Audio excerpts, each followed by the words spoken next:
Buen día, bienvenidos a Conexión Novarum. Los saluda Roberto Bonilla, director de Novarum México, copiloto organizacional e innovador inusual. El día de hoy les quiero compartir un concepto que ha convivido con nosotros como humanidad durante siglos. No quiere decir que esté totalmente generalizado, sin embargo, una gran mayoría de personas, de ejecutivos, de académicos, lo viven con frecuencia sin darse cuenta. El concepto lo voy a mencionar en inglés, luego lo traduzco y lo explico. Básicamente en inglés lo denominan One Size Fits All, que traducido es una misma talla, una misma solución, una misma medida aplica para todos. Voy a poner un ejemplo a nivel nacional que probablemente les haga sentido. ¿Cuántas realidades diferentes vivimos en México? De entrada tenemos 32 estados y alrededor de unos 2.500 municipios. Si nosotros agrupáramos, vamos a pensar en municipios, esos 2.500 municipios en regiones, esto quiere decir que no importa a qué estado pertenezcan, sino que los agrupemos con base a sus sistemas de valores, que es precisamente lo que propone Spiral Dynamics. Al agruparse por sistemas de valores, vamos a encontrar personas que tienen cierta afinidad en sus modelos mentales, en su forma de ver la vida y por consecuencia en la forma en que integran familias, el número de hijos hasta también influye en eso, y la forma en que educan a sus hijos, los crían. Si pensáramos en que esa gran diversidad de subregiones de municipios, ¿cuántos podrían salir? Pienso que más del doble de los estados. Probablemente podrían salir 64 regiones con características muy particulares. Yo sé que lo que les voy a decir puede sonar a locura, pero mientras más grande es la población a atender desde el punto de vista político, más tienden los políticos, principalmente por practicidad y cuestión de tiempo, pienso yo, presupuesto, a diseñar una sola solución. Entonces, en el sistema educativo mexicano ha predominado una monosolución, un monoplan de estudios, que quizás las únicas variantes que por sentido común se tuvieron que hacer es que prácticamente el mismo plan de estudios lo traducen a lenguas indígenas y dan clases en la lengua originaria de algunos pueblos que persisten afortunadamente en México. De ahí que podemos encontrar maestras normalistas, maestros normalistas bilingües, y nuestro paradigma, el mío personal, probablemente pensaría en que es un maestro bilingüe inglés-español, pero no. Estamos hablando de español y la lengua del pueblo originario que se vive en esa región. Pero fuera de eso, el mismo plan de estudio, el mismo calendario escolar, que también las regiones tienen diferentes condiciones climáticas, se viven de manera uniforme. Incluso desafortunadamente los estados han llegado a pensar que aún teniendo una Secretaría de Educación estatal, tienen poco que hacer, ya que todo viene de una normativa federal, lo cual no necesariamente es cierto. Unos solos libros de texto. En cuanto a libros de texto, solamente un solo diseño de libros de texto, independientemente para todas las regiones. Yo me imagino, ¿verdad?, una escuela rural en donde uno de los niños, Juanito, se levanta muy temprano a ayudar a su padre a ordeñar a las vacas. Y les estoy hablando de un niño de primaria, de 10 años, 11 años, que aún no es mayor de edad. Sin embargo, en las labores del hogar, pues él coopera junto con sus hermanitos y hermanitas. A él le corresponde ayudar a ordeñar una vaca, dos vacas que tienen, para tener no solamente el alimento, sino que si no se ordeña la vaca puede enfermar y puede morir. O sea, eso es una condición de vida que genera una disciplina muy especial en la gente del campo, ¿sí?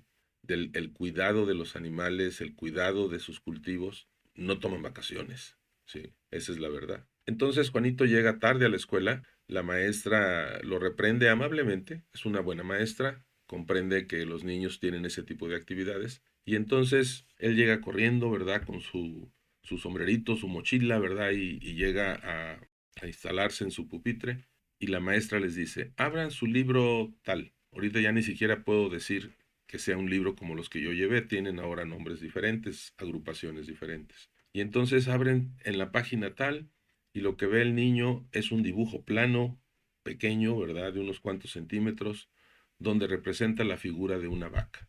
Y empiezan a estudiar la vaca. Probablemente ese niño, si lo lleváramos a una escuela urbana, les daría una cátedra a niños de su edad sobre la vaca. Y todos estarían con los ojos abiertos y asombrados. Es un ejemplo, ¿no? De la pertinencia. ¿Qué tan pertinente es que yo les enseñe a los niños lo que ellos ya saben, ¿sí? Cuando les podríamos dar otros conocimientos complementarios. Obvio, si diseñar un plan de estudios y un conjunto de libros de textos monolíticos de una sola solución funciona para todos, es un trabajo gigante y una inversión importante.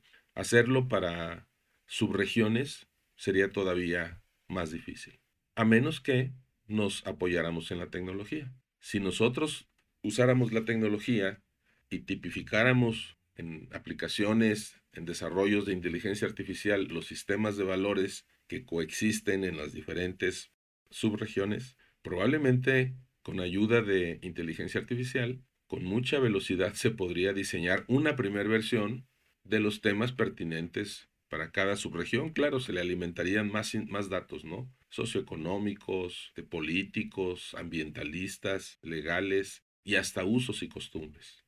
Porque los usos y costumbres que de repente asociamos únicamente con los pueblos originarios, la verdad es que también existen en las zonas urbanas. Bueno, esa es una alternativa de cómo hacer las cosas diferentes, para no caer en el one size fits all. Recientemente hice un viaje en autobús, un viaje de un par de horas. No hay alternativa para viajar por avión en alguna clase económica y las carreteras, desafortunadamente, en este momento que vivimos, 24, no son precisamente seguras. Se corren riesgos, siempre ha habido riesgos, pero hay ocasiones en que se exacerban. Bueno, voy en el autobús. En el autobús hay lugar como para unos 35, 40 pasajeros. Y yo recuerdo que en mi infancia los autobuses pues simplemente tenían los asientos, no eran precisamente reclinables al nivel que hoy lo son. La distancia entre los asientos era también más compacta. Claro, metían más personas por autobús.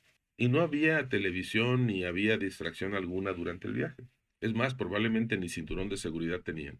Después vino una generación donde los autobuses deciden, los dueños de las líneas de autobuses deciden reducir el número de personas que van en el autobús, incorporan un baño en la parte trasera, amplían el espacio entre los asientos, le dan más posibilidad de reclinarse e incluso gradualmente empiezan a introducir el cinturón de seguridad. Con el paso del tiempo, generan una modalidad con dos baños, uno para varones, uno para mujeres, lo cual pues genera todavía un confort mayor en el viaje. Algunos empezaron a dar algunos snacks, algunos alimentos, ¿verdad? Una botellita de agua, un refresco, un jugo, y así fueron mejorando sus servicios. Y eventualmente aparecieron los autobuses que tenían una o dos pantallas al frente, una o dos pantallas a un tercio del autobús y una o dos pantallas al final del autobús, donde el chofer, aplicando el concepto de una solución aplica para todos, un one size fits all, ponía una película. ¿Cuál? Pues la que él decidiera. A lo mejor la compañía lo habilitaba con 10 películas y las iba rotando y pues la que te tocaba, ¿no? En ocasiones, cuando era un autobús de paso, te subías y te tocaba ver la película que ya llevaba 20, 30, 40 minutos de haber empezado. Bueno, tenías la opción de verla. Las primeras versiones, el sonido era ambiental, así es que si querías descansar no podías descansar, porque ahora todos teníamos que ver la misma película. Buscabas alternativas, tapones para los oídos, alguna forma de cubrirte la luz en los ojos porque te tocaba cerca de la pantalla y te reflejaba, y procurabas dormir como lo tenías planeado. Después vinieron otras opciones en donde las mismas pantallas distribuidas de esa manera que les dije, te daban audífonos, entonces ya era opcional el que tú quisieras escuchar o no la película. Ahí ya se fueron alejando un poquito del one size fits all. Algunos conductores bastante inteligentes, no sé si por política de la empresa o por iniciativa de ellos, abrían la puerta y a voz de cuello decían a los pasajeros, miren, tengo estas 3 películas, ¿cuál quieren ver? Y así ahí una votación, ¿verdad? Para decir, ok, ponemos esta. A veces las películas ni siquiera eran pertinentes para las edades de los pasajeritos, ¿no? Que pues, viajaban niños y pasaban películas que ni siquiera correspondían a su edad. Bueno, en esta ocasión más reciente, para hacer la historia más corta, pues ahora los autobuses tienen, al igual que muchas líneas aéreas, una pequeña televisión, bueno, no tan pequeña, la verdad es que tiene bastante buena visibilidad, nitidez, calidad, y emulando de nuevo líneas aéreas, tiene un menú amplísimo de música, audiolibros, de películas divididas por géneros, y ahora sí, la película o la actividad lúdica tú la vas a elegir y tú vas a decidir si la prendes, si la apagas, el volumen, tus audífonos, y ahí ya generaron con el uso de la tecnología una solución prácticamente a la medida de cada persona. Cada persona elige su asiento, decide qué tanto lo reclina, decide si quiere ver o escuchar algo en ese centro de entretenimiento, se pone los audífonos que la línea te comparte o usas tus propios audífonos, en fin, ya estamos encontrando soluciones particulares. Si nos movemos al mundo de las decisiones diarias y de lo que hacemos nosotros con nuestros clientes o con los públicos que impactamos si eres una organización de la sociedad civil, podemos darnos cuenta de que cada vez es menos pertinente el que una sola solución aplique para todas las realidades que viven las organizaciones. Hablando de despachos de consultoría, de modelos de intervención, de modelos de mejora, la gran mayoría de los modelos están concebidos como one size fits all. ¿Y eso qué significa? Esto es algo muy importante. Significa que un gurú por ahí diseña su modelo, lo despliega, sus pasos, sus metodologías, y ahora asumen que todas las empresas tienen el mismo punto de partida y lo aplican a rajatabla. Paso 1, paso 2, paso 3, paso 4. Son muy pocas metodologías las que toman en cuenta la realidad que es el punto de partida de la empresa, su cultura, sus rasgos, sus características funcionales, para decir, necesitamos ahora una solución a la medida de esta circunstancia. Dos de esos modelos que personalmente conozco y me ha tocado ver su efectividad es la metodología del doctor Ishaka Dices y todos los conceptos relacionados con la teoría de Spiral Dynamics Integral, desarrollados por el doctor Graves, el doctor Beck y el doctor Cower. Esas dos metodologías tienen como peculiaridad el no caer en el simplismo de que una sola solución aplica para todas las empresas. Al contrario, ellos incluso pueden adoptar estas metodologías de acuerdo, en el caso del doctor Adices, del ciclo de vida de las organizaciones y en el caso de Spiral Dynamics, dependiendo del perfil memético de la organización, pueden utilizar o invitar a participar a exponentes de herramientas estandarizadas del tipo de one size fits all, de una sola medida funciona para todos. Pero ellos deciden en qué momento entra y en qué áreas de la empresa es pertinente. El mismo doctor Goldratt, de teoría de restricciones, que también su metodología es peculiar en esa parte, hace años tuve la oportunidad de asistir a un seminario en la ciudad de Monterrey con el doctor Goldratt. E incluso tuve la oportunidad de que a un grupo de amigos, de empresarios, nos invitaran a comer con él. Pero se me quedó muy grabado que durante la exposición él criticaba los programas de mejora de la calidad en las empresas. Y decía él en inglés, quality everywhere, calidad en todos los departamentos, en todos los procesos. El postulado de teoría de restricciones, quizás algunos de ustedes ya lo conocen, es que te enfoques en la restricción. Y él decía, sí, están bien las herramientas de calidad, están bien los gráficos de control, están bien los Ishikawas, los Paretos, ¿verdad? Las herramientas Lean, pero aplícalas en la restricción, porque los otros procesos están excedidos. No tiene sentido que lo apliques uniformemente en toda la empresa, ¿no? Esa es la invitación, a que pensemos si nuestras propuestas de valor las estamos sobresimplificando y generalizando para todos los segmentos de mercado, cuando cada segmento de mercado, subsegmento, microsegmento, puede tener necesidades diferentes. Y antes de que te abrumes sobre la posibilidad de cómo hacer ese tipo de diseños, recuerda que la tecnología puede ser una gran aliada. Particularmente ahora me refiero a la inteligencia artificial generativa, en donde incluso tú ya puedes tener aplicaciones de inteligencia artificial generativa como las que probablemente ya conoces, hablando de ChatGPT, Perplexity, Find, Ask y muchas otras que han emergido en los últimos quizás 2 años y que han crecido de manera exponencial. Así como esas aplicaciones que ya estás usando, puedes hacer un desarrollo interno tomando algún motor de inteligencia artificial e incorporarlo en tus bases de datos. De tal manera que ahora tienes una inteligencia artificial para ti, para tu empresa, para tu grupo. Y las consultas que hace llegan a todos los rincones de tus bases de datos, pensando que las bases de datos están centralizadas en un servidor.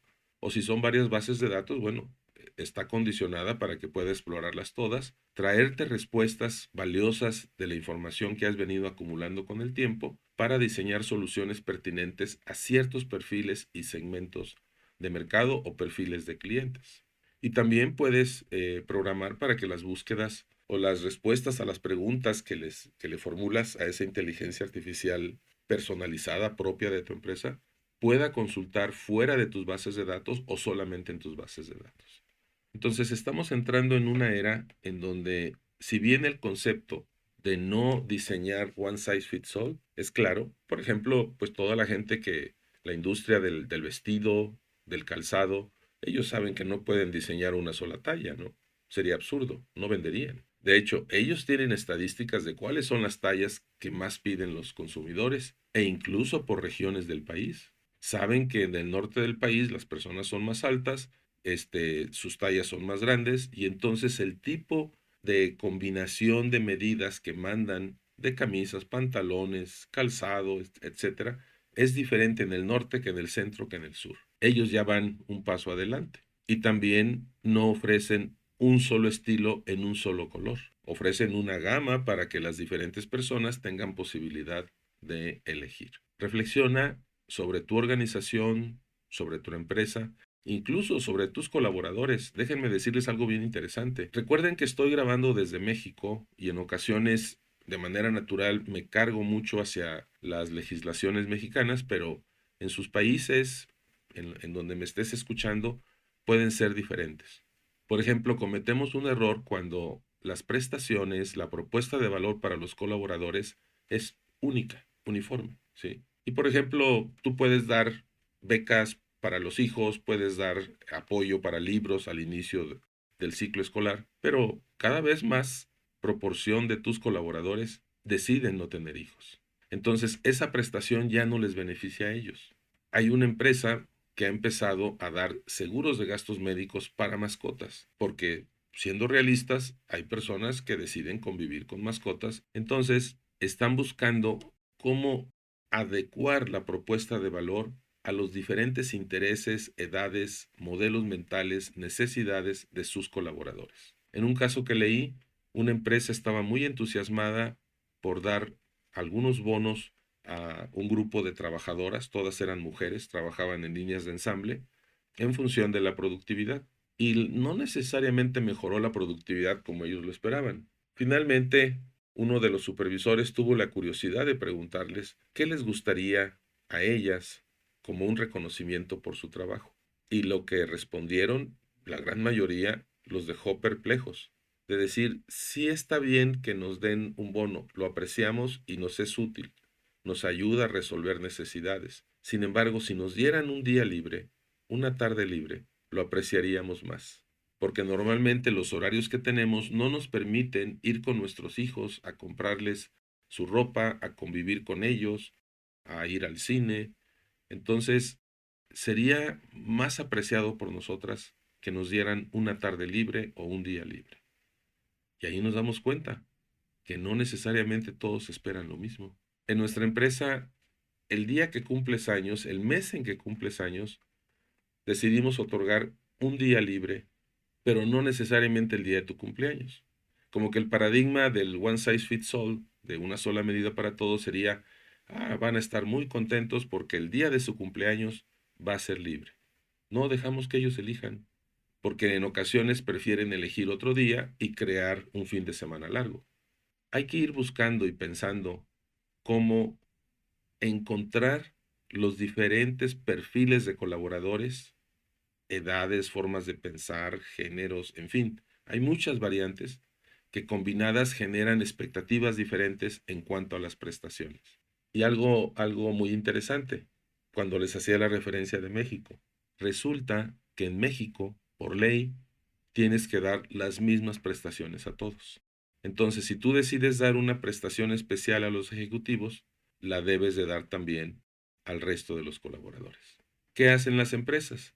Empiezan a crear un Frankenstein donde dicen, entonces estas personas las pongo en esta razón social y creo otra razón social para otras personas porque las prestaciones van a ser diferentes y únicamente lo que estamos haciendo es complicar y hacer improductiva la operación de toda la empresa, ¿no? Hay muchas cosas. Quienes tenemos hijos, hay un quizás adagio, no estoy muy seguro que sea la palabra, pero bueno, ustedes ahorita van a encontrar el concepto. Se dice que una familia que tiene más de un hijo, ¿verdad? 2, 3, 4, 5, 6, que cada vez son más raras las que tengan tantos hijos, pero bueno, existen. Se dice que cada hijo nace en una familia diferente. Porque a veces se sorprenden de decir, pero ¿cómo si son los mismos padres, ¿sí? Biológicamente y familiarmente, ambientalmente y en valores y en formas de educar, ¿por qué son tan diferentes los hijos? Bueno, los hijos tienen su propia combinación, carga genética al nacer, sus propios gustos, es una persona, es un ser individual, ¿sí? Sí, ciertamente vive las mismas reglas, las mismas condiciones de vida dentro del hogar,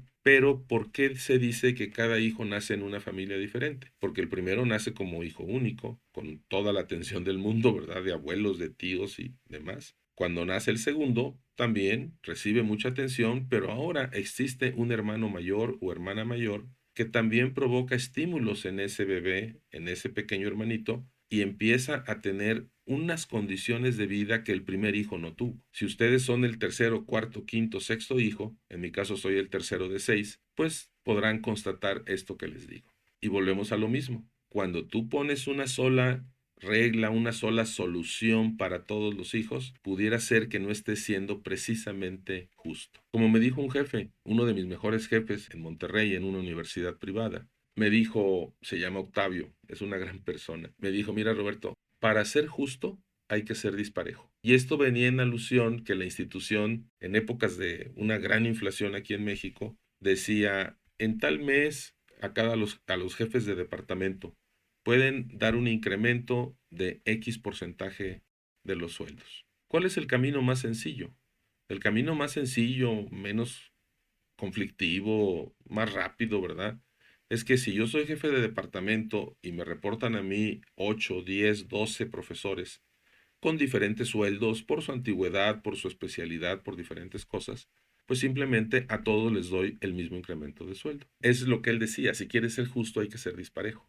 Él no hacía eso. Él sumaba toda la nómina de su departamento, le aplicaba el porcentaje de incremento, sacaba la diferencia y decía, ok, entonces significa que tengo tantos miles de pesos para repartir entre mis 12 profesores. Y a uno le daba un porcentaje alto, otro le daba un porcentaje muy bajo, otro un porcentaje medio, a otro valor entre el medio y el alto, no daba el mismo incremento de aumento. Y eso no rompía con las reglas de la institución, porque a final de cuentas él entregaba su nueva nómina que había incrementado con el porcentaje autorizado por la institución. Pensemos qué posibles aplicaciones tiene en nuestro diseño de productos, en nuestras estrategias de comercialización, en nuestra relación con nuestros colaboradores, o si tienes tú la oportunidad de estar en algún cargo público, en alguna entidad de gobierno, también reflexiona sobre este tema. One size does not fit all. Créanme que tiene un gran poder de mejorar la calidad de vida de las diferentes audiencias que interactúan con nuestras empresas. Esto es Conexión Novarum y nos da mucho gusto que nos escuches. Ayúdanos a compartir estos podcasts y también visita nuestras redes sociales, así como la Academia Novarum, en donde tenemos cada vez más oferta y estamos trabajando para incrementarla para que puedas tener oportunidad de mantenerte actualizado. Tus comentarios son bienvenidos. Que tengan buen día.